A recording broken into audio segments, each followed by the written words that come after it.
अस्सलामुअलैकुम नाजरीन, election corner में खुशामदीद। मैं हूँ आपके साथ हुदा शाह।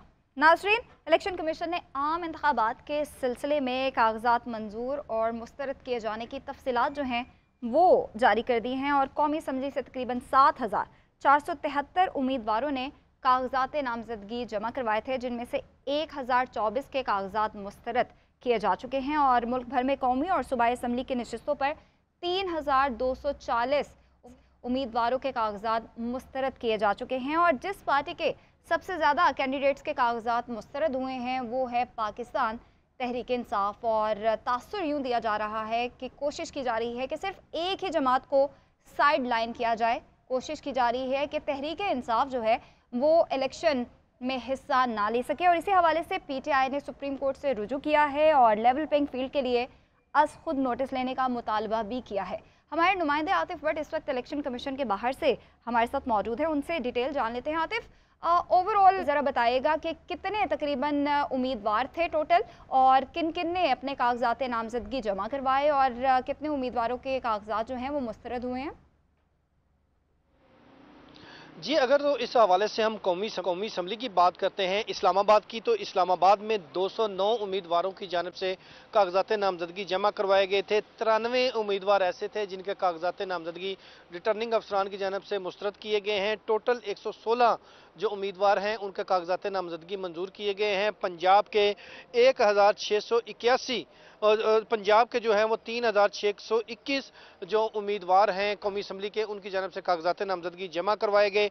521 के रिजेक्ट हुए, जबकि 3,100 उम्मीदवार जो हैं वो पंजाब असम्बली के इस वक्त कैंडिडेट हैं। सिंध असम्बली में 1,681 उम्मीदवारों ने कागजात जमा कराए। 166 जो उम्मीदवार हैं उनके कागजात रिजेक्ट हुए। 1,515 जो उम्मीदवार हैं उनके कागजात नामजदगी जो इस वक्त जो कागजात नामजदगी मंजूर हुए हैं। मजमूई तौर पर अगर बात की जाए तो 7,473 जो कौमी असम्बली की नशिस्तों पर उम्मीदवार थे, 266 जनरल नशिस्तों पर उम्मीदवारों ने कागजात जमा करवाए थे। उनमें से 1,024 उम्मीदवार जिनमें मेल और फीमेल दोनों हैं, इनका कागजात नामजदगी मुस्तरद हुए और 6,449 जो उम्मीदवार हैं उनके कागजात नामजदगी मंजूर किए गए हैं। इसी तरह अगर सूबाई असम्बलियों की बात की जाए तो मजमूई तौर पर 16,262 अफराद के कागजात नामजदगी जो है वो चारों सूबों से मंजूर हुए हैं। 216 अफराद के कागजात नामजदगी जो है रिजेक्ट हुए हैं। कुल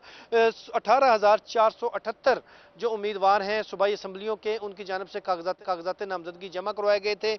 पंजाब में 8,935 अफराद ने कागजात नामजदगी जमा करवाए थे। 943 के कागजात रिजेक्ट, जबकि 7,992 जो उम्मीदवार हैं उनके कागजात नामजदगी मंजूर किए गए हैं। सिंध में 4,294 उम्मीदवारों ने अप्लाई किया था, कागजात जमा कराए थे। 520 उम्मीदवारों के कागजात रिजेक्ट हुए हैं। 3,774 उम्मीदवारों के कागजात नामजदगी मंजूर किए गए हैं। KPK के कुल 3,461 उम्मीदवारों ने कागजात जमा करवाए थे।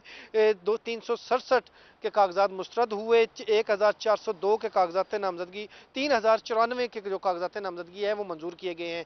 बलूचिस्तान के 1,788 उम्मीदवारों ने कागजात जमा करवाए। 386 के रिजेक्ट हुए, जबकि 1,402 जो उम्मीदवारान हैं उनके कागजात नामजदगी जो हैं वो एक्सेप्ट किए गए हैं। मजमूई तौर पर अगर बात की जाए तो कौमी असम्बली के 6,449 उम्मीदवार इस वक्त जो 266 नशिस्तें हैं उसमें मैदान में है। इसी तरह अगर सूबाई की बात की जाए तो 16,262 जो उम्मीदवार हैं वो इस वक्त इलेक्शन में हिस्सा ले रहे हैं। अगर 2018 के डाटे को कंपैरिजन किया जाए तो 2018 में जो कौमी असम्बली की नशिस्तें थीं 272 नशिस्तें थी, 3,675 उम्मीदवार थे और सूबाई असम्बलियों की नशिस्तों पर 8,895 उम्मीदवार थे। अगर यहाँ पर 2018 और 2024 के जो इलेक्शन का मुवाजना किया जाए तो मजमूई तौर पर इस वक्त भी जो उम्मीदवारान की तादाद है वो ज़्यादा है गुज़श्ता इलेक्शन के निस्बत। आप 2018 की बात कर रहे थे तो 2018 में कितने उम्मीदवारों के कागजात नामजदगी रिटर्निंग ऑफिसर के फैसले के बायस मुस्तरद हुए थे? जी, जो 2018 के इलेक्शन है, अगर उसमें तो इंतहाई कम कागजात नामजदगी जो हैं वो मुस्तरद हुए थे, और मुस्तरद भी उन लोगों के कागजात हुए थे जो के बड़े डिफ़ाल्टर थे, या जिस तरह पीटीसीएल के डिफ़ाल्टर, सुई गैस के डिफ़ाल्टर, और अगर उनकी जानिब से ये डिफ़ाल्ट क्लियर कर लिया गया था तो जो अपेलेट ट्रिब्यूनल्स हैं उनकी जानिब से उनके कागजात नामजदगी जो है वो बहाल कर दिए गए थे। एक बहुत कम तादाद थी जिनके रिटर्निंग अफसरान की जानिब से कागजात नामजदगी मुस्तरद हुए, लेकिन अगर मजमूई तौर पर देखा जाए 2024 के इलेक्शन में, तो 2024 के इलेक्शन से पहले एक बड़ी तादाद में जो उम्मीदवारान हैं उनके कागजात नामजदगी कौमी और सूबाई नशिस्तों पर रिजेक्ट किए गए हैं रिटर्निंग अफसरान की जानिब से। तो हम अभी अपीलें जो हैं वो दायर की जा सकेंगी 3 जनवरी तक। 10 जनवरी तक जो अपेलेट ट्रिब्यूनल्स हैं, जिनके हाई कोर्ट के जजेस जो हैं वो इन ट्रिब्यूनल्स में इनको सुनेंगे, अपीलों को सुनेंगे, तो उस वक्त हतमी तौर पर डिसाइड पाएगा कि कितने उम्मीदवार जिनके जो रिटर्निंग अफसरान हैं जिनके कागजात रिजेक्ट किए हैं या उनकी जो अपीलें जो फाइल होंगी, और उसके बाद जो हतमी फैसला है अब ये ट्रिब्यूनल्स करेंगे। और इम्कान यही है कि जो ट्रिब्यूनल्स हैं अगर वो इन केसेस को सुनते हैं जो कि हाई कोर्ट के जजेस हैं, तो उसके बाद जो इस वक्त उम्मीदवारान की तादाद है उसमें मजीद इजाफा होगा। अच्छा आतिफ, तहरीक इंसाफ की बात कर लेते हैं। तकरीबन जितने भी तहरीक इंसाफ के कैंडिडेट्स ने अपने कागजात नामजदगी जमा करवाए थे उनमें तकरीबन सबके ही कागजात जो हैं वो मुस्तरद हो चुके हैं। बताइएगा कि जो तहरीक इंसाफ के मेरे ख्याल से टोटल 8 उम्मीदवार अभी तक उन्होंने अपील दायर की है। जी, तहरीक इंसाफ के जो मजमूई तौर पर कौमी और सूबाई असम्बली के उम्मीदवारों को देखा जाए तो उनके तकरीबन चंद एक ही उम्मीदवार हैं जिनके कागजात नामजदगी जो है वो एक्सेप्ट हुए हैं। बाकी तमाम उम्मीदवारान के कागजात नामजदगी मुस्तरद कर दिए गए हैं, और अब तहरीक इंसाफ के जो उम्मीदवारान हैं वो अपेलेट ट्रिब्यूनल से रजू कर रहे हैं, बल्कि काफ़ी ज़्यादा ने रजू भी कर लिया है जिनके कागजात नामजदगी मुस्तरद हुए हैं। अब अपेलेट ट्रिब्यूनल जो हैं उनकी दरख्वास्त पर जो आरओ का फैसला है जायज़ा लेंगे, और उनकी जो दरख्वास्त है उसकी रोशनी में अपेलेट ट्रिब्यूनल जो है वो 10 जनवरी तक उन अपीलों के ऊपर अपने फैसले सुनाएंगे। ताहम जो तहरीक इंसाफ है उसकी जानब से यही मौक़िफ़ इख्तियार किया जा रहा है कि अभी तक उनको लेवल प्लेइंग फील्ड जो है वो नहीं दी गई। आज भी बैरिस्टर गौर की जानब से ये वाज़े कर दिया गया है कि वो किसी किस्म तहरीक इंसाफ जो है वो आइनी और कानूनी जो है वो अपना इख्तियार इस्तेमाल करेगी, ताहम इलेक्शन का बाइकाट भी नहीं करेगी। इंतखाबी निशान अगर बदला नहीं दिया जाता तो उन्होंने माजी की एग्जाम्पल दी कि माजी में भी जो दीगर सियासी जमातें हैं उनको अल्टरनेट बहुत ही ज़्यादा तफसील बता रहे थे और डिटेल वो आपने हमारे साथ की, बहुत शुक्रिया। नाज़रीन, मुस्लिम लीग नून की अगर बात करें तो टिकटों की तकसीम पर घुमसान कारण पड़ा हुआ है, और नून लीग की पार्लिमानी पार्टी के इजलास बिला तात्तुल जारी हैं, लेकिन कई हलकों से उम्मीदवार अभी तक फाइनल नहीं हो पाए हैं। हमारे साथ स्टूडियो में आज वासिफ महमूद हमारे नुमाइंदे मौजूद हैं, उनको वेलकम कहेंगे। वासिफ, बहुत शुक्रिया आपके यहाँ आने का। वासिफ, ये क्या नून लीग के दरमियान क्या चल रहा है, ये क्यों इतनी मुश्किलात पैदा हुई हैं? देखिए, मुस्लिम लीग नून अगर बात करें ज़हनी तौर पर वो इस चीज़ को एक्सेप्ट कर चुकी है कि वही इलेक्शन विन कर रही है, और हर उम्मीदवार की कोशिश ये है कि उसी को टिकट दी जाए। और इस वक्त 19 इजलास हो चुके हैं मुस्लिम लीग नवाज के, और उसमें रोज़ाना की बुनियाद पर यही हो रहा है कि जो उम्मीदवार हैं वो इजलास में आकर मियां नवाज शरीफ के सामने झगड़ते हैं। आज 20वां इजलास हुआ है जाती उमरा में, और इसमें यही बात उसमें रखी गई कि जो पुराने जो वर्कर्स हैं उन्हीं को टिकट दिया जाए। तो आज मियां नवाज शरीफ ने जो टिकटें हैं उसके हवाले से हतमी फैसला कर लिया है, और उसमें जिन उम्मीदवारों को टिकट देने हैं उनको ये कह दिया गया है, खुफिया तौर पर बता दिया गया कि उनको टिकट दिया गया है, और बाकी जो उम्मीदवार है उनको अब ये किया जाएगा जब तक सीट एडजस्टमेंट नहीं। खुफिया रखने की क्या वजूहत? खुफिया रखने की वजह यह है कि जितना इस वक्त प्रेशर है पार्टी के ऊपर, हर उम्मीदवार ये चाहता है कि उसी को पार्टी की टिकट दिया जाए। तो ये मुस्लिम लीग नवाज नहीं चाहती कि पार्टी के अंदर झगड़ा शुरू हो और एंटी कैंपेन्स उसमें शुरू हो जाए। आज उनको कह दिया गया है जिन लोगों को टिकट देने हैं उनको खुफिया तौर पर कर दिया गया है, बाकी लोगों को ना उनको ये बताया जा रहा है उनको टिकट दिया जा रहा है या नहीं दिया जा रहा है, खामोशी है मुकम्मल। इससे तो इख्तलाफात मजीद भी बढ़ेंगे और तनाव जो है मुझे लगता है ज़्यादा बढ़ेगा। अच्छा वासिफ, NA 121 की बात करें तो उसके टिकट पे शेख रुहेल असगर और अयाज सादिक में क्या तनाज़ा है? उसमें बुनियादी तौर पर ये मसला हुआ है कि जब नई हल्का बंदियाँ हुई हैं तो अयाज सादिक और जो रुहेल असगर है उनका हल्का आपस में मिक्स हो गया। 56% जो हल्का है अयाज सादिक का ये दावा है कि उसके पुराने हल्के का वो NA 121 में आ गया है। जबकि रुहेल असगर ये कहते हैं कि ये उनका आबाई हल्का है और सबसे ज़्यादा वर्किंग उनकी है। और अगर हम ग्राउंड पर जाकर देखें तो हमें ऐसे ही नज़र आता है। रुहेल असगर बड़े खासे पुराने वर्कर हैं और अक्सर वो पार्टी के खिलाफ भी बोलते रहते हैं, पॉलिसीज़ के खिलाफ। और जो हमारे ज़राए उनको ये कहना है कि इस बार जो टिकट है वो अयाज सादिक को ही मिलेगी। अच्छा। और उसकी वजह से रुहेल असगर को इस चीज़ के बारे में जो आगाही हो चुकी है, उन्होंने पार्टी इजलास में ये कह दिया है कि अगर उनको टिकट नहीं दिया वो आज़ाद इलेक्शन लड़ेंगे। उनके बेटे खुर्रम रुहेल असगर वो भी उसके नीचे MPA की सीट पर आज़ाद ही इलेक्शन लड़ेंगे। उन्होंने क्लियर ये पार्टी को मैसेज दे दिया कि आपने टिकट देना है या नहीं देना, इलेक्शन वो जरूर लड़ेंगे। तो उस हल्के में आवाम क्या कहती है, वो किसकी तरफ है? देखें, जो NA 121 है और जो NA 122 है, जिसके कुछ हिस्से आपस में मिले हैं, उसमें जो पार्टी ने अपने सर्वेस भी करवाए हैं और हमें जो पार्टी के आला अहदेदार हैं उन्होंने ये बताया है कि इन सर्वेस की बुनियाद पर ही वहाँ पर फैसले होंगे। लेकिन कुछ जगह पर ऐसे भी हो रहा है कि जो पार्टी की जो वफादारी है उसमें जो आपकी लॉबी है वो भी काउंट कर रही है। और अयाज सादिक जो पार्टी की लॉबी है उसके अंदर खासा असर रसूल रखते हैं, जबकि रुहेल असगर के साथ ये जरा मामला कमजोर है। लेकिन पार्टी अगर ग्राउंड पर देखें, वो जितने भी इलेक्शन वो लड़ते रहे, 1 लाख से कम उनका कहीं भी कभी वोट नहीं हुआ और जो उसके ओपोनेंट होते हैं भारी अक्सरियत से वो हारते रहे। तो क्या अयाज सादिक ने किसी और हल्के से भी कागजात जमा करवाए हैं? अयाज सादिक ने पर NA 121 से और NA 127 से अपने जो टिकट है वो उसके लिए दरखास्त दी हुई है, अपने पेपर जमा करवाए हुए हैं। लेकिन उनकी ख्वाहिश यही है NA 121 से इलेक्शन लड़े। और अयाज सादिक ने ये हमें बताया भी है ऑफ द रिकॉर्ड कि उनको पार्टी टिकट ओके कर दिया गया है। 127 के अंदर ये है मामला कि वहाँ पर बिलावल भुट्टो जरदारी भी हैं और वहाँ पर जो अता तारड़ हैं वो भी एक स्ट्रॉन्ग कैंडिडेट के तौर पर सामने आ रहे हैं। हालांकि वहाँ पर शाइस्ता परवेज मलिक वहाँ पर इलेक्शन विन कर चुकी हैं, उनके हस्बैंड जो से वो इंतकाल करके थे, वो वहाँ पर इलेक्शन जीते रहे हैं। लेकिन इस बार जैसा कि मैं आपको पहले बताया कि लॉबीज इस वक्त काम कर रही है, मरीम नवाज और हमजा शहबाज की भी, तो ये उस चीज़ को एक्सेप्ट करें या ना करें लेकिन ये एग्जिस्ट करता है। और इस वक्त हमें ऐसे लग रहा है कि जो मरियम नवाज की लॉबी है वो खासी तगड़ी है इसके अंदर। अच्छा, आज चूंकि आप बता रहे थे कि अभी कुछ देर पहले भी मुशावरती इजलास जाती उमरा में जारी था, सीट एडजस्टमेंट के हवाले से बताएगा, IPP के साथ सीट एडजस्टमेंट कहाँ तक पहुँची है?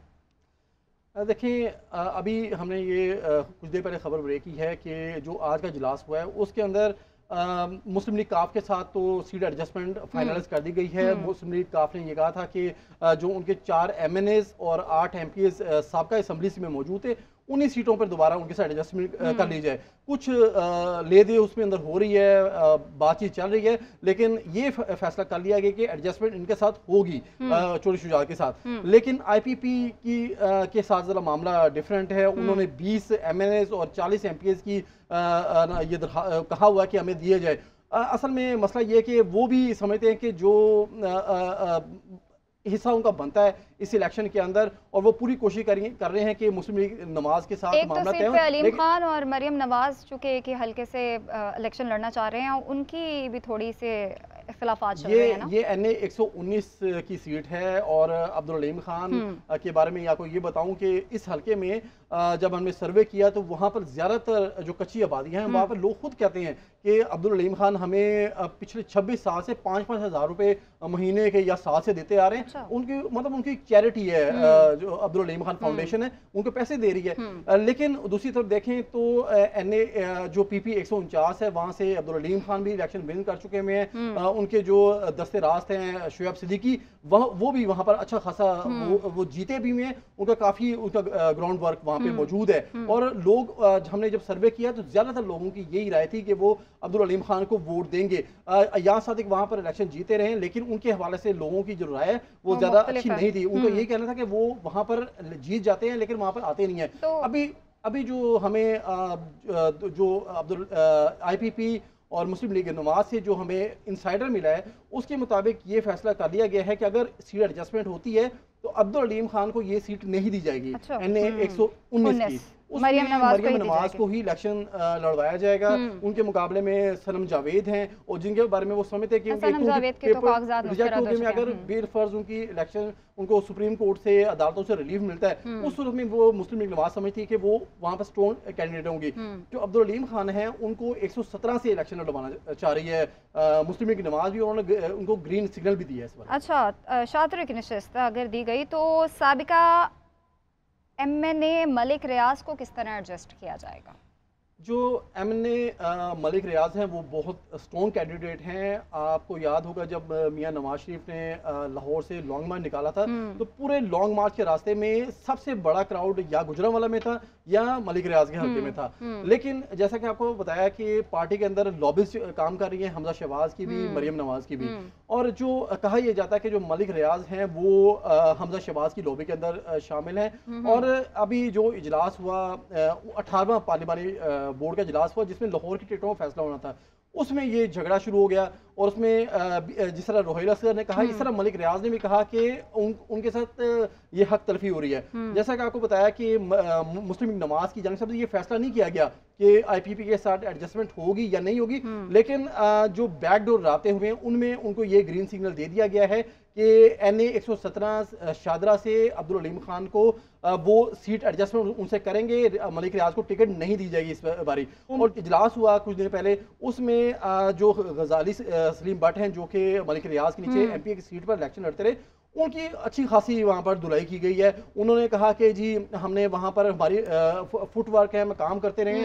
हमारा वोट बैंक है। उसके पर शहबाज शरीफ ने ये कहा कि जब मरियम नवाज ने वहाँ पर वर्कर कन्वेंशन किया था मियां नवाज शरीफ की आमद से पहले, तो वहाँ पर जिस उनको बुरे डांट तरीके पिला दी से थी उन्होंने। वो कन्वेंशन पिटा था, फ्लॉप हुआ था, उसके ऊपर खासी उनकी। अच्छा वासिफ, आप लॉबीज का जिक्र कर रहे हैं कि एक लॉबी है मरियम नवाज की और एक लॉबी है हमजा शहबाज की, और इन्हीं की जंग जो है वो आपस में चल रही है। शहबाज शरीफ की जानिब से इतलात थी कि हमजा शहबाज को चुप करवाया गया। ये 2 बार ऐसे हुआ है, गो के मरियम औरंगजेब की जानिब से उसकी तदीद जारी की गई और कहा जाता रहा कि ये ऐसा नहीं है। लेकिन जो हमारे सोर्सेज हैं पार्टी के अंदर, उन्होंने हमें वाज़ेह तौर पर बताया है, और कई ऐसे रहनुमा हैं जिनका नाम यहाँ पर लेना मुनासिब नहीं है, उन्होंने ये कहा है कि हमजा शहबाज और वो वाज़ेह तौर पर मलिक रियाज के हवाले से जो उनके अलाइज हैं या उनके लॉबी के अंदर मौजूद हैं, उनके लिए भरपूर तरीके से फाइट करते हैं। उनका ये कहना था कि जो पुराने वर्कर जो कि आमरीतों के दौरान या जब इमरान खान की गवर्नमेंट थी उस दौरान वो जेलों में बंद होते रहे, उन्होंने पार्टी के लिए साथ नहीं छोड़ा, उनको आप इग्नोर करेंगे तो जो वर्कर हैं वो भी आगे साथ छोड़ जाएंगे। इस वक्त अगर आप आजादाना जो सर्वेज हो रहे उसमें आपको मालूम है कि लोगों की राय किस तरफ काम कर रही है। तो अगर पार्टी के जो पुराने वर्कर्स हैं, पुराने रहनुमा, उनको नाराज करेंगे, उस सूरत में पार्टी को ज्यादा डैमेज का सामना करना पड़ेगा। ठीक है, तो वासिफ ये भी बताएगा कि अली परवेज मलिक की नशिस्त पर भी कोई तनाज़ा सामने आ रहा है? अली परवेज मलिक और जो शाइस्ता परवेज मलिक हैं, उनकी भी बड़े मामला और बड़े दिलचस्प सूरत हाल बनी हुई है पार्टी में कि जितने भी वर्कर कन्वेंशन हो रहे हैं या पार्टी की गैदरिंग हो रही है, अली परवेज मलिक भी वहाँ से गायब हैं, और जो शाइस्ता परवेज मलिक हैं वो भी उन कन्वेंशंस में या पार्टी की मीटिंग्स में आ ही नहीं रही, क्योंकि अली परवेज मलिक जो कि NA 120 से अमूमन इलेक्शन लड़ते रहे हैं और वहाँ से विन भी करते रहे हैं, उनका पुराना हल्का है वहाँ पे, उनको इस बार इलेक्शन वहाँ पे ऐसा लग रहा है कि उनको टिकट नहीं दिया जाएगा।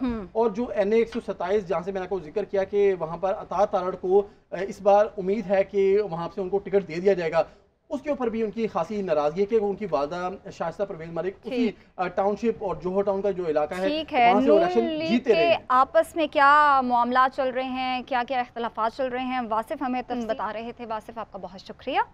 नाज़रीन, यहाँ वक्त हुआ एक ब्रेक का।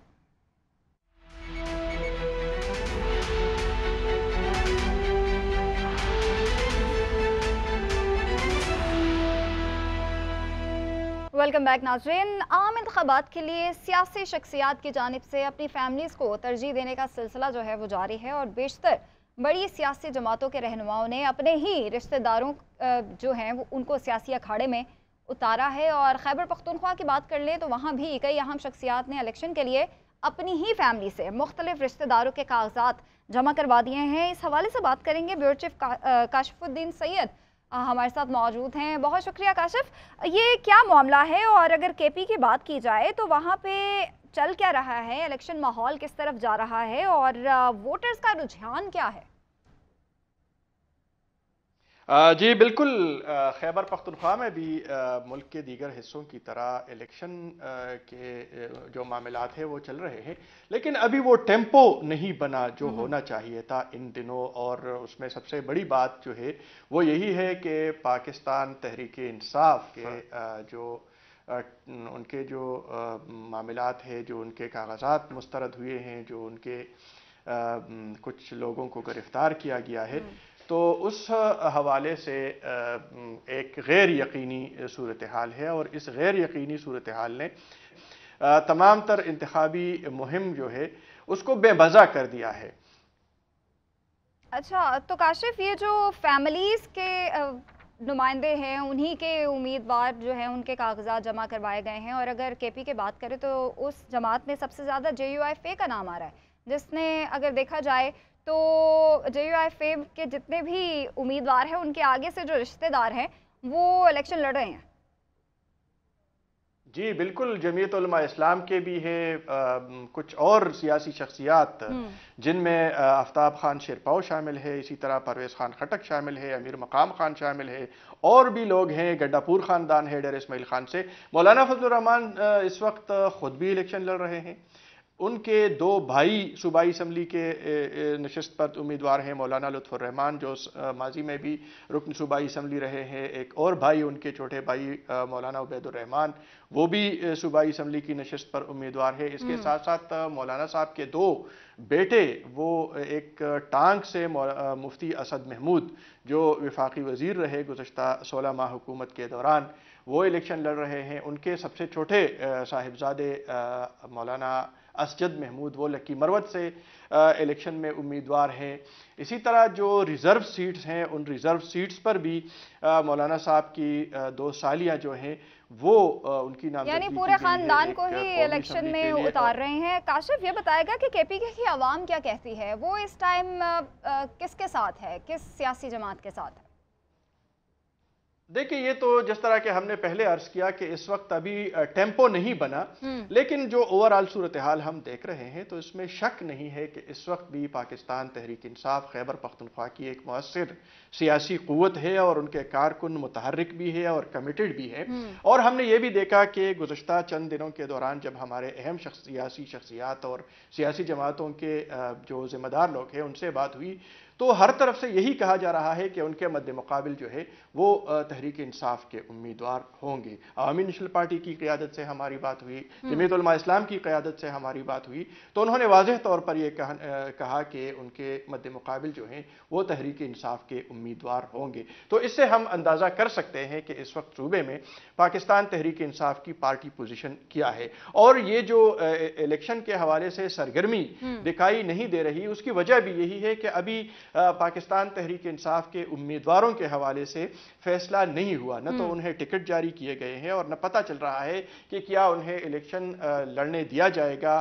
फिर इंतखाबी निशान के हवाले से, बल्ले के हवाले से भी कंफ्यूजन है। तो ये जब क्लियर हो जाएगा तो तभी पता चलेगा कि खैबर पख्तूनख्वा में कौन किसके मद्दे मुकाबिल है। लेकिन जो तैयारियां नजर आ रही है उनमें सबसे ज्यादा तैयारी जो है वो अवामी नेशनल पार्टी की है, और वो इस हवाले से है कि उन्होंने अब तक तमाम तर पार्टी उम्मीदवार जो है उनको टिकट जारी कर दिए हैं, और वो वाज़ेह है कि उनके कौन उम्मीदवार है। अभी तक पाकिस्तान पीपल्स पार्टी, जमीयत उलमा इस्लाम, पाकिस्तान मुस्लिम लीग और इन जमातों की जानिब से कोई टिकट जारी नहीं किए गए, और एक जमीयत उलमा इस्लाम की अगर बात करें तो वो तो वैसे ही सिक्योरिटी को खदशा बनाकर, हमने देखा कि मौलाना फजल रहमान ने पिछले दिनों प्रेस कॉन्फ्रेंसेस भी की हैं जिसमें वो तासुर ये देना चाह रहे थे कि they are not ready for elections. अभी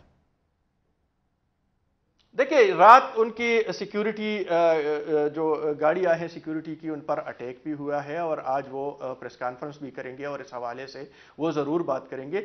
लेकिन जो डेरा इस्माइल खान, लक्की मरवत और बन्नू में जो सिक्योरिटी सूरत हाल है, तो वहाँ पर यकीनन कुछ खदशात है जिसमें हकीकत भी है। लेकिन अगर हम दूसरी तरफ देख लें तो खैबर पख्तूनख्वा के जो दीगर इलाके हैं, हमारे जो पेशावर वैली है जिसको हम सेंट्रल डिस्ट्रिक्ट्स भी कहते हैं, जिनमें पेशावर है, मर्दान है, नौशहरा है, सवाबी है और चारसद्दा है, यहाँ पर भी JUI एक मुअस्सिर क़ुव्वत है।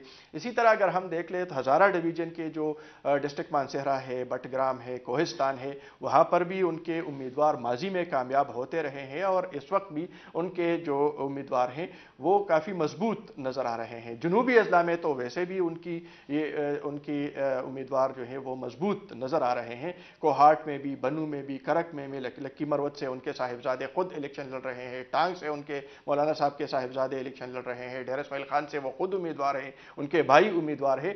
इसी तरह जो हमारे कबाइली अजला है जिनमें हमारे वजीरिस्तान दोनों अजला हैं, इसी तरह हम अगर औरकजई का देखें तो वहां पर भी उनकी एक मुअस्सिर अच्छा कुव्वत है। काशिफ, और तहरीक शायद इंसाफ यही वजह है कि पार्लियामेंटेरियंस का क्या स्टेटस है वहां पे? देखिए, तहरीक इंसाफ पार्लियामेंटेरियंस के जो चेयरमैन है परवेज़ खान खटक साहब, वो तो खासे मुतहर्रिक है, लेकिन उनके हवाले से जो कहा जा रहा था और एक तासुर बना हुआ था कि वो पाकिस्तान तहरीक इंसाफ के अहम शख्सियात को तोड़ेगा, उनके कारकुनों को तोड़ेगा, लेकिन अभी तक न तो वो कोई पाकिस्तान तहरीक इंसाफ के मुअस्सिर और तगड़ा उम्मीदवार तोड़ सके हैं, न उनके कारकुनों में वो कबूलियत हासिल कर चुके हैं, और न किसी और पार्टी से उनके साथ कोई बड़ी शमूलियत हुई है। इस वक्त अगर हम देखते हैं तो परवेज़ खान खटक जो है वो खुद एक मजबूत उम्मीदवार हैं।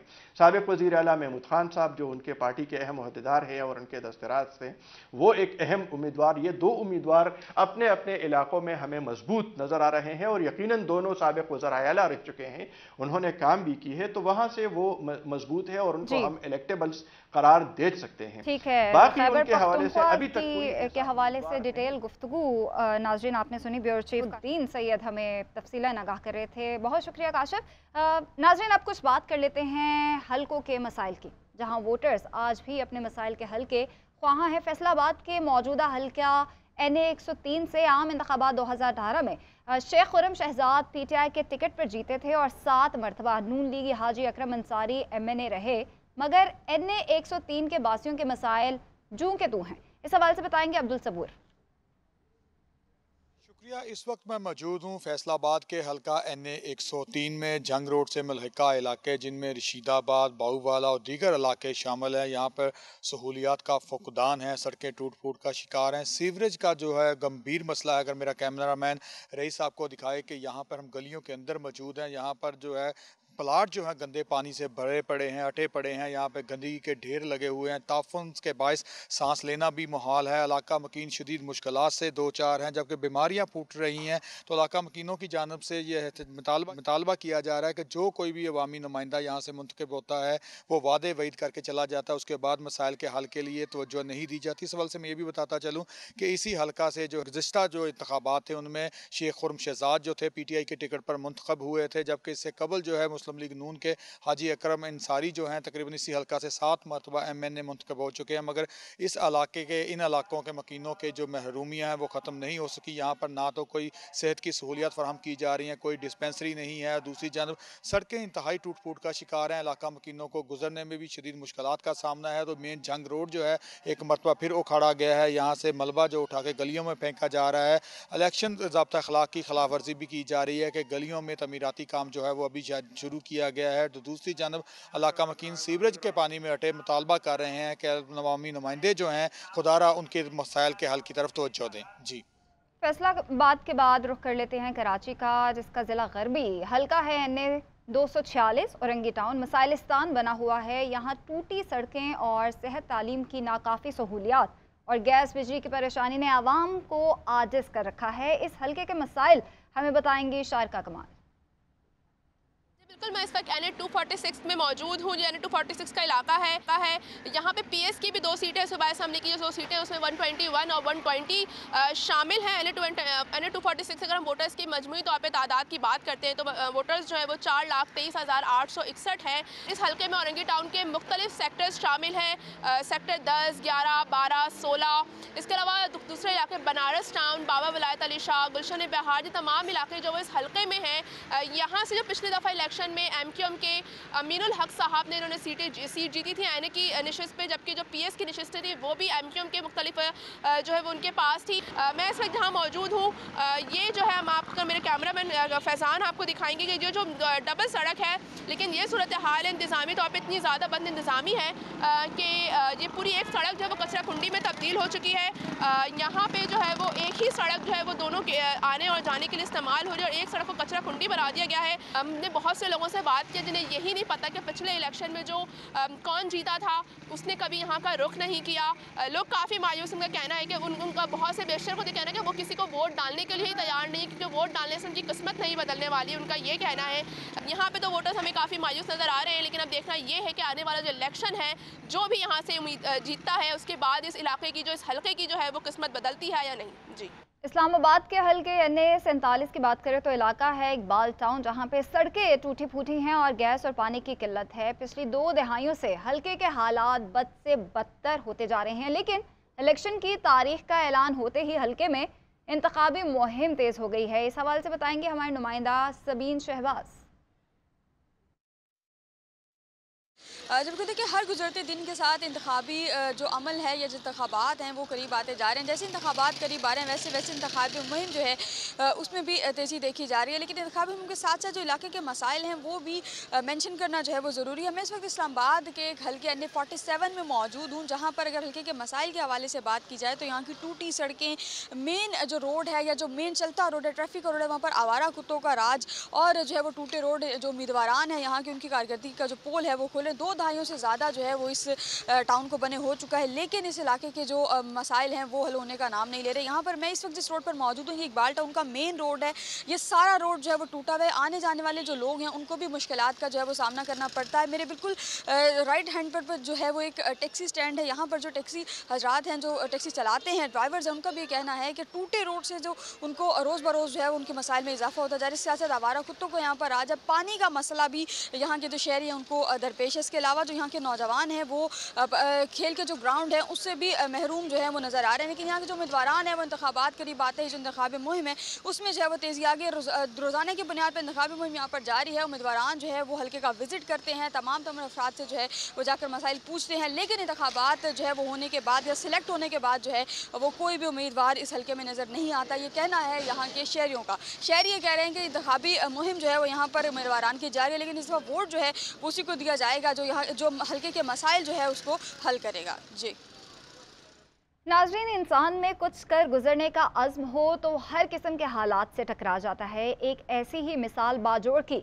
बाहिम्मत खातून सल्तनत बीबी की भी है, जिन्होंने इंतहाई कदामत पसंद कबायली माशरे में रहते हुए खुद को मनवाया। उन्होंने बतौर वैक्सीनेटर इलाके में घर घर जाकर बच्चों को मुख्तलिफ बीमारियों से बचाने के कतरे भी पिलाए। फिर काउंसलर का इलेक्शन लड़ा और वो कामयाब ठहरी। अब जिला बाजोड़ की तारीख में पहली बार सल्तनत बीबी खैबर पख्तूनख्वा असम्बली का इलेक्शन लड़ रही हैं, जिसके लिए उन्होंने कागजात नामजदगी जमा करवा दिए हैं। सल्तनत बीबी के सियासी सफ़र में उनके खामिद मुजीबुर रहमान ने हर कदम पर उनका साथ निभाया है। 25 साला सल्तनत बीबी कबायली रवायात की अमीन भी हैं और वो बतौर बीवी, माँ और कम्युनिटी लीडर बेहतरीन मिसाल बनकर उभरी हैं। सल्तनत बीबी ने हमारे नुमाइंदे हबीबुल हक से गुफ्तगू की है। आइए जानते हैं और देखते हैं। जी शुक्रिया। ख़वातीन की पासमानदगी दूर करने के लिए पहले दफ़ा कबायली ज़िला बाजोड़ के दूर अफादा इलाका उस्मान खेल से सुल्तानत बीबी मैदान में उतरे हैं। आज सुल्तानत बीबी का सिक्योरिटी का अमल पूरा हुआ। इनसे जानते हैं कि सुल्तानत बीबी का मंशूर क्या है। जिस तरह आपने सवाल किया है, आपका मंशूर क्या है? हमारा मंशूर है सबसे पहले तालीम पर तवज्जो करना है, दूसरा ख़वातीन को तरजीह बुनियादों पर रोज़गार दिया जाएगा और तीसरा सेहत पर। अगर हमारी बहन भाइयों ने हमें सपोर्ट किया तो वो दिन दूर नहीं होगा। इंशाअल्लाह बाजोड़ के ख़वातीन को जिन मुश्किलात का सामना है इसके हल के लिए हम भरपूर कोशिश करेंगे और आवाज़ उठाएंगे। पूरे बाजोड़ में गर्ल्स एक कॉलेज है जो लड़कियों तालीम हासिल करना चाहते हैं, क्योंकि दूर अफ्तादा इलाकों से लड़कियों को स्कूल और कॉलेज को जाना मुश्किल पड़ता है। जी बिल्कुल, जिस तरह आपने सुना, इनका यही कहना है कि अगर हमारे जो बहन भाई है उन्होंने हमें सपोर्ट किया है तो वो दिन दूर नहीं है। इंशाल्लाह बाजोड़ के जितनी भी ख़वातीन हैं इसको जितनी भी मुश्किलात का सामना है हम इसके हल के लिए हर फोरम पर आवाज़ उठाएंगे। ऐसे ही बाहिम्मत और टैलेंटेड लोग सियासत में आएंगे तो शायद हमारा मुल्क तरक्की कर सकेगा। नाज़रीन, इलेक्शन कॉर्नर से आज के लिए इतना ही। खुदा हाफ़िज़।